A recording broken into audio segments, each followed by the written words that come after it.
আসসালামু আলাইকুম। Hello viewers, নবম শ্রেণীর শিক্ষার্থী বন্ধুরা, আজকে তোমাদের জন্য চমৎকার বিজ্ঞানের একটি নমুনা প্রশ্ন নিয়ে হাজির হয়েছি। আশা করি খুবই কমন একটি প্রশ্ন, তোমরা সুন্দর করে এই চমৎকার প্রশ্নগুলো নোট করে এগুলো বেশি বেশি প্র্যাকটিস করবে, এগুলো থেকে পরীক্ষা আসবে। তাহলে চলো আজকে আমরা এই প্রশ্নটা, এই মডেলটা ভালোভাবে দেখে সুন্দর করে বুঝে নিই। দেখো, সময় 3 ঘন্টা, পূর্ণমান 100। দেখো, প্রথমে ক বিভাগে নৈবিত্তিক অংশ মান 25। যদি এই জায়গা থেকে 4 MCQ আইব, তারপরে 71 আইব 10টি, দিনে মিলে আসবে কত? 25 মার্কের। দেখো, নিউটনের গতির প্রথম সূত্রটি কোনটি? চমৎকার প্রশ্ন। কোন পদার্থের আপেক্ষিক তাপ সবচেয়ে বেশি? তারপরে এনে আবার আছে কি অক্সিজেনের দ্রুত ইলেকট্রন কতটি? তারপরে 22 নম্বর বলছে কি মানবদের অটোতম সংখ্যা কয়টি? খুব গুরুত্বপূর্ণ এই প্রশ্নগুলো, তোমরা নির্দ্বিধায় এগুলো সুন্দর করে প্র্যাকটিস করতে পারো। ঠিক আছে, এগুলো থেকে কিন্তু পরীক্ষা আসবে, কারণ এই মডেলগুলো খুবই গুরুত্বপূর্ণ, এই প্রশ্নগুলো খুবই গুরুত্বপূর্ণ। তোমাদের জন্য আমি সচেতন আকার তৈরি করেছি, এগুলো প্র্যাকটিস করো বেশি বেশি।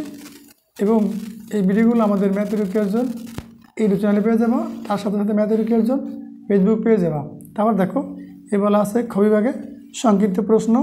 এর জায়গায় থাকবে মোট প্রশ্ন থাকবে 10টা, প্রতিটা প্রশ্নের মান 2, 10 দুগুণে 20।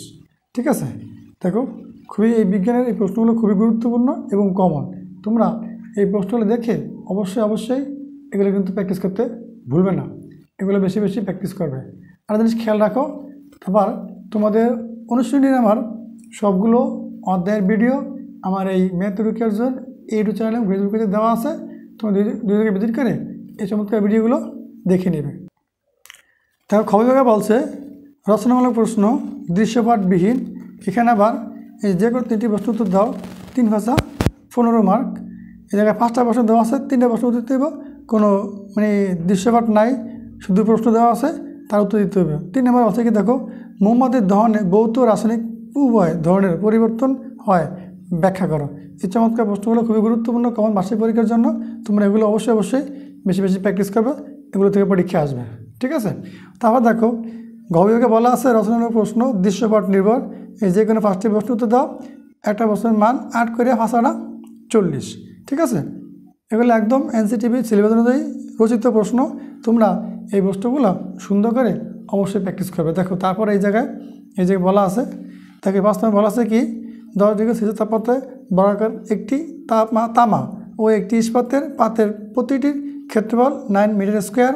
তাপ দিয়ে ইস্পাতের পাতের তাপমাত্রা 50 ডিগ্রি সেলসিয়াস উন্নতি করায় ক্ষেত্রফল 9.0120204 বা 4 মিটার স্কোয়ার হলো। তাপমাত্রা তামার ক্ষেত্রে প্রসারণ সহগ 22.0 গুণ 10⁻⁻6 কেজি মানে কি পার কিলো বা কে ইনভার্স 1। এই চমৎকার প্রশ্নটা খুব গুরুত্বপূর্ণ। তোমরা এই প্রশ্নগুলো কিন্তু প্র্যাকটিস করতে ভুলবে না। সুন্দর করে তোমরা এই প্রশ্নগুলো নোট করে প্র্যাকটিস করো, এগুলো থেকে পরীক্ষা আসবে। দেখো, শেষ পর্যায়ে এই যে আরও কিছু প্রশ্ন আমি তোমাদের জন্য দেখা দিয়েছি, এই প্রশ্নগুলো কিন্তু তোমরা মিস করবে না। ঠিক আছে, চমৎকার এই প্রশ্নগুলো নোট করে প্র্যাকটিস করবে, এগুলো তোমাদের বার্ষিক পরীক্ষার জন্য খুবই গুরুত্বপূর্ণ।